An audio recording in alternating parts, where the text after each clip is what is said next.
नमस्कार मित्रांनो, तर लक्ष्मी निवास या मालिकेच्या आजच्या भागात आपल्याला असं बघायला मिळतंय की श्रीकांतच्या घरचे लग्न पक्क करून निघून जातात. थोड्या वेळाने सुपर्णा, रवी घरी येतात. लक्ष्मी आणि वीणा दोघीच घरी असतात. सुपर्णा आणि रवी दोघंही त्यांच्याशी बोलत असतात.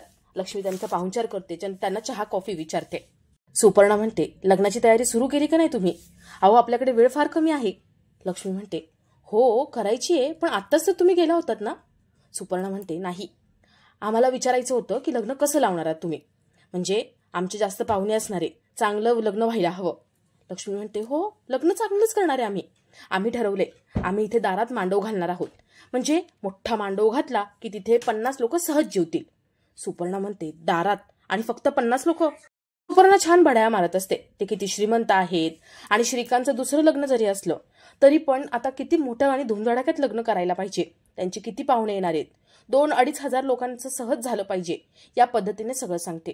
ती म्हणते, मोठा एक रिसॉर्ट घ्या आणि त्यासाठी 2-3 करोड रुपये तरी लागतील तुम्हाला, आणि जेवण खावण मानपान हे सगळं वेगळं, दागिने पण तुम्हालाच घ्यायचेत आणि कपडे वगैरे तेही तुम्हालाच घ्यायचे.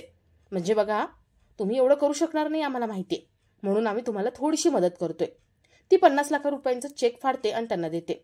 लक्ष्मी तो चेक घ्यायला नकार देते. ती म्हणते, आम्ही आहोत ना, आम्ही लग्न छान पार पाडू, तुम्ही अजिबात टेन्शन घेऊ नका, तुम्हाला हवं तसं आम्ही सगळं करू. वीणा हे सगळं ऐकत असते. तिला धडकी भरते. आता एवढे पैसे आणायचे कुठून? आणि भावना एकटी नाहीये, तिच्या मागेही एक मुलगी अजून आहे, आणि त्यात आपण स्वतः भाड्याने राहतोय, त्यात एवढ्या सगळ्या लोकांचा खर्च, हे कसं होणार? म्हणून वीणा टेन्शन घेऊन बसलेली असते.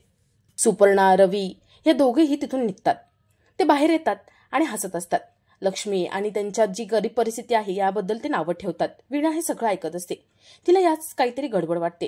ही सुपर्णा काही चांगली नाहीये, ही नक्कीच भावनाला त्रास देईल किंवा लग्नच होऊ देणार नाही, अशी तिला शंका वाटत असते. सुपर्णा, रवी तिथून निघून जातात. तर इकडे निवासच्या मित्राला म्हणजे शंकरला ऍडमिट केलेलं असतं. शंकरचा मुलगा आणि बायको हे तिथे बसलेले असतात. निवास सोबत त्याचा मित्रही आलेला असतो.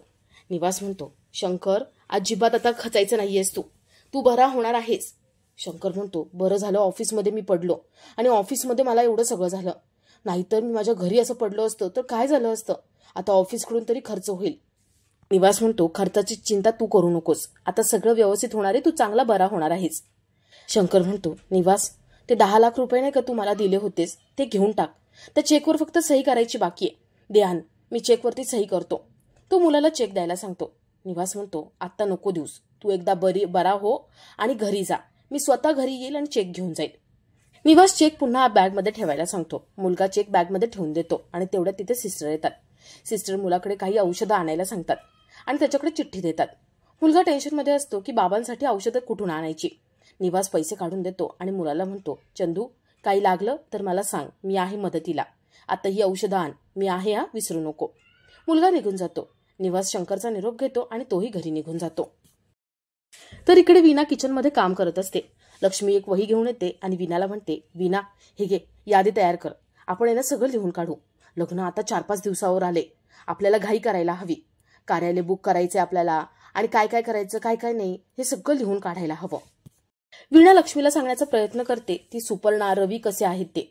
ती म्हणते, आई ऐका ना, अहो श्रीकांत आणि त्यांची आई खूप चांगले आहेत, पण ही सुपर्णा बरोबर नाहीये, ती भावनाला त्रास देईल.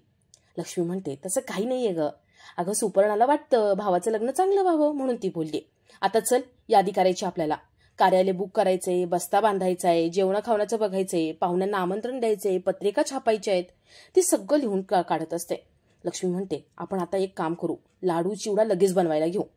विणाच्या चेहऱ्यावर 12 वाजलेले असतात.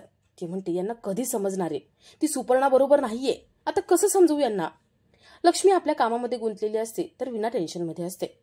तर इकडे सिद्धू आपल्या गाडी धुत असतो आणि तेवढ्यात त्याचे मित्र तिथे येतात. सिद्धूच्या आई लग्नाबद्दल बोललेली असते. सिद्धूला ते विचारतात, तुला कशी मुलगी हवी आहे.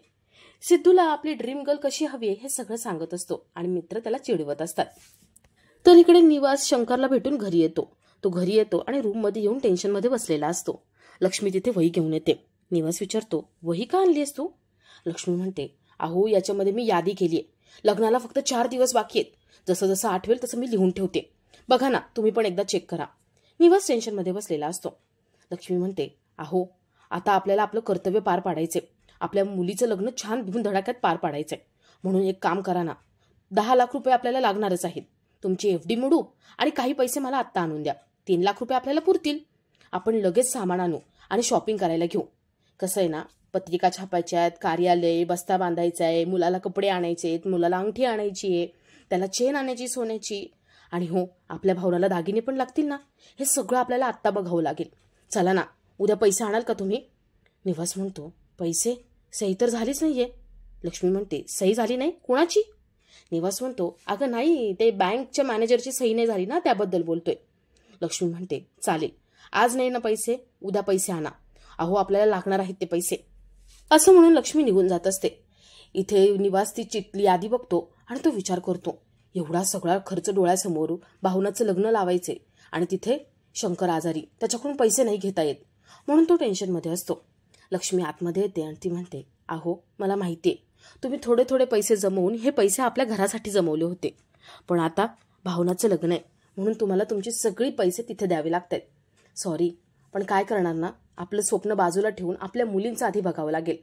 निवास म्हणतो, बघू काहीतरी करू. लक्ष्मी म्हणते, आपण आपलं कर्तव्य चोख पार पाडायचे. निवास ठीक आहे म्हणतो. तो टेन्शनमध्येच असतो. तर रात्री भावना आपल्या रूममध्ये असते. ती आनंदीशी फोनवर बोलत असते. ती आनंदीला म्हणते, उद्या शाळेत जायचंय ना, झोपा लवकर. आणि हो, मी लवकर येणार आहे, मग मी तुम्हाला गोष्ट सांगेल. ती फोन ठेवून देते आणि तेवढ्यात तिथे जान्हवी येते. जान्हवी भावनाला चिडवत असते. भावना म्हणते, जान्हवी, ते सगळं ठीक आहे ग, पण लग्न करूच नाही असं वाटायला लागले. किती खर्च होईल या सगळ्यामुळे, आई बाबांवरती उगीच लोड येईल. जान्हवी म्हणते, तू का टेन्शन घेते ताई? अगं, आई बाबा आहेत ना, ते सगळं बघून घेतील, तू अजिबात विचार करू नकोस. त्या दोघी झोपतात, पण भावनाला काही झोप लागत नाही. तिला आई बाबांची काळजी वाटत असते. तर दुसऱ्या दिवशी निवास सकाळी उठतो आणि आवरत असतो. त्याला फॅक्टरीला जायचं असतं. तेवढ्यात त्याला फोन येतो. शंकरच्या मुलाचा फोन आलेला असतो. बाबांची तब्येत सिरियस झाली, लवकर या असं सांगितलेलं असतं. निवास विचार करायला लागतो, जर शंकरला काही झालं तर आपले पैसे बुडतील. तो विचार करत असतो. लक्ष्मी तिथे येते. थोड्या वेळाने ते दोघंही हॉस्पिटलमध्ये जातात. शंकरची बायको खूप रडत असते. निवास आणि लक्ष्मी तिला धीर देत असतात. ते दोघं म्हणत असतात, काही टेन्शन घेऊ नका, हा चांगला दवाखाना आहे, शंकर बरा होणार आहे आणि घरी येणार आहे. तेवढ्यात तिथे मुलगा येतो. शंकरचा मुलगाही खूप रडत असतो. निवास त्यालाही धीर देतो. शंकरचा मुलगा म्हणतो, बाबा गेले. आणि तेवढ्यात तिथे वॉर्ड बॉय डेड बॉडी घेऊन येतात. निवास ती डेड बॉडी बघतो आणि त्याला अजून टेन्शन येतं. आता आपले पैसे नक्कीच बुडालेत. आता काही आपल्याला पैसे मिळणार नाही. भावनाचं लग्न कसं करायचं या विचारात तो असतो. निवासचा मित्र म्हणतो, निवास, अरे काल शंकर चेक देत होता तेव्हा तू घ्यायला हवा होता. आता कोण देणार हे पैसे? तुला कळतंय का? तुझ्या मुलीचं लग्न आले तोंडावर. अरे 10 लाख रुपये होते. तू कसं करणार आहेस आता सगळं मॅनेज? हे सगळं लक्ष्मीच्या कानावर पडतं. लक्ष्मी खूप भडकते. निवास आपल्यापासून खोटं बोलत होता, सगळं लपून ठेवत होता, हे तिला काही पटलेलं नसतं. तर इकडे श्रीकांत आणि आनंदी दोघेही ऑफिसला येतात. भावना आधीच येऊन काम करत असते. भावना श्रीकांतला श्रीकांत सर म्हणते. श्रीकांत म्हणतो, तुला सांगितलं होतं ना फक्त श्रीकांत म्हणायचं मला? श्रीकांत विचारतो, भावना, आपण सगळ्या स्टाफला सांगायचं का आपल्याबद्दल? भावना म्हणते, हो सांगा ना. श्रीकांत अनाऊन्स करतो की भावनाने त्याचं लग्न होणार आहे आणि ही गुड न्यूज सगळ्यांना देतो. सगळेजण अभिनंदन करतात. श्रीकांत म्हणतो, भावना आतमध्ये ये, काही काम आहे. आनंदी म्हणते, नाही, आम्हाला गप्पा मारायचे. श्रीकांत म्हणतो, ठीक आहे, तुमच्या गप्पा झाल्यावर आतमध्ये या. भावना आनंदी गप्पा मारत असतात. आनंदी म्हणते, आता भावना आई, तू आलीस ना की मला तू गोष्ट सांगायची, शाळेसाठी तयार करायचे. त्यांच्या छान गप्पा चालू असतात. तर इकडे शंकरचं सगळं करून निवास आणि लक्ष्मी दोघंही घरी येतात. लक्ष्मी खूप चिडलेली असते. ती निवासशी काही बोलत नाही. निवास म्हणतो, तुला राग आलाय ना, माहितीये मला. लक्ष्मी म्हणते, अहो तुम्ही खोटं का बोललात?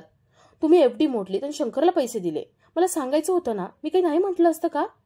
अहो इतकी वर्ष तुम्ही पैसे साठवून ठेवले होते. मी कोणत्याही गोष्टीला नकार देत नाही, तुम्हाला माहितीये ना. निवास म्हणतो, अगं शंकरच्या मुलीचं लग्न होतं, त्याला पैसे हवे होते आणि माझ्याकडे होते ते पैसे म्हणून मी देऊन टाकले. पण अगं मला वाटलं नव्हतं की हे सगळं होऊन बसेल. लक्ष्मी म्हणते, काही नाही होणार आहे, सगळं चांगलं होणार आहे. आपण जाऊ ना, आपण शंकरच्या घरी जाऊ आणि चंदूला पैसे मागू, तो देईल आपल्याला पैसे. ते दोघं निघणार असतात. तेवढ्यात तिथे जान्हवी येते. जान्हवी लक्ष्मीला म्हणते, आई, अगं लग्नाचं शॉपिंग करायचे. आता भावनाताई आली ना की संध्याकाळी आम्ही जाणार आहोत. लक्ष्मी आणि निवास एकमेकांच्या तोंडाकडे बघतात, पण ते घरामध्ये काय प्रॉब्लेम झाला हे सांगत नाही. तेवढ्यात वनजाचा फोन येतो आणि ती लक्ष्मीला सांगते की तुम्ही मुहूर्त काढलाय का, तो प्लीज काढून घ्या ना. लक्ष्मी म्हणते, हो आम्ही आता जातोय. लक्ष्मी निवास मंदिरात जातात आणि गुरुजींना भावनाची पत्रिका दाखवतात. लवकरचा लग्नाचा मुहूर्त काढा असं सांगतात. गुरुजी पत्रिका बघतात आणि 4 दिवस मुहूर्त आहे, त्याच्यानंतर 6 महिने मुहूर्त नाहीये असं सांगतात. निवासला एकदम टेन्शन येतं. निवास म्हणतो, लक्ष्मी 4 दिवसात कसं होणार आहे सगळं? लक्ष्मी म्हणते, होईल सगळं. आपण आहोत ना, खूप जण आहेत करायला. आता आपण लग्न लावायचंच आहे. ते लगेच लग्नाचा मुहूर्त काढून घेतात आणि तिथून निघतात. लक्ष्मी म्हणते, अहो आपण जाऊ तिथे शंकरच्या घरी जाऊ आणि त्याच्या मुलाला चंदूला आपण पैसे मागू. त्याला सांगितलं की तो पैसे देईल. त्याला माहिती होतं ना त्याचे बाबा पैसे देणार आहेत. आपण जाऊ. ते दोघं जण पैसे मागायला जातात. शंकरची आई खूप मोठमोठ्याने रडत असते आणि शंकरचा मुलगा चंदू मोठमोठ्याने आरडाओरडा करत असतो. आईसोबत तो भांडत असतो. तो म्हणतो, मी कुठून पैसे आणून देऊ? खायला तरी पैसे आहेत का? बाबांनी एवढं मोठं कर्ज करून ठेवले. एक वेळेस आई बापांनी ना इस्टेट करू नये, पण असा मुलांच्या डोक्यावरती कर्ज ठेवून जागू नये. आता कुठून आणायचे मी पैसे? देणेकरी दारात येतील. असं वाटतं ना विष घेऊन मरून जावं, पण ते विष घेण्यासाठी पण पैसे नाहीयेत. आई, त्यांनी घर बांधलं आणि मुलीचं लग्न सुद्धा केलं. 10 लाख रुपये कर्ज घेतलं होतं. पण अगं ही दुसरी मुलगी त्यांची, ती व्हीलचेअरवर आहे. हिचं काय करू?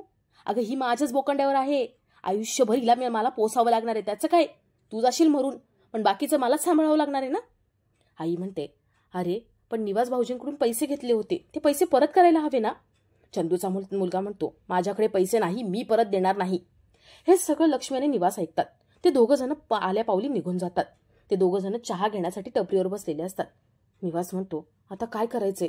चंदू काही पैसे देणार नाही आणि आपल्या मुलीचं लग्न 2 दिवसावर आले. काय करायचंय? लक्ष्मी म्हणते, या सगळ्यातून मार्ग निघेल. आज ना उद्या तो पैसे देईल. आता त्याच्याकडे पैसे नाही आहेत ना, हळूहळू तो देईल. निवास म्हणतो, पण लग्नाचं? लक्ष्मी म्हणते, अहो आपली मुलं आहेत ना, त्यांना आपण सांगू. आपल्या मुलांना आपला प्रॉब्लेम सांगितला तर ते लगेच पैसे देतील. निवास म्हणतो, मला हे मुलांकडे पैसे मागणं पटत नाहीये. मी त्या चंदूला सांगतो, थोडे थोडे करून पैसे दे, पण देईल तो. लक्ष्मी म्हणते, हो तो देईल, पण आता मुलांना आपण सांगायला हवं ना, आपली मुलं आहेत आणि आपल्याला काय टेन्शन आहे हे त्यांना सांगायचं नाही. फक्त त्यांना सांगू की जशी मदत होईल तशी मदत करा, ते करतील. आपल्या चेहऱ्यावरचं टेन्शन त्यांना दाखवायचं नाही. हां. ते दोघं जण घरी जायला निघतात आणि आपला आजचा हा भाग इथेच संपतो.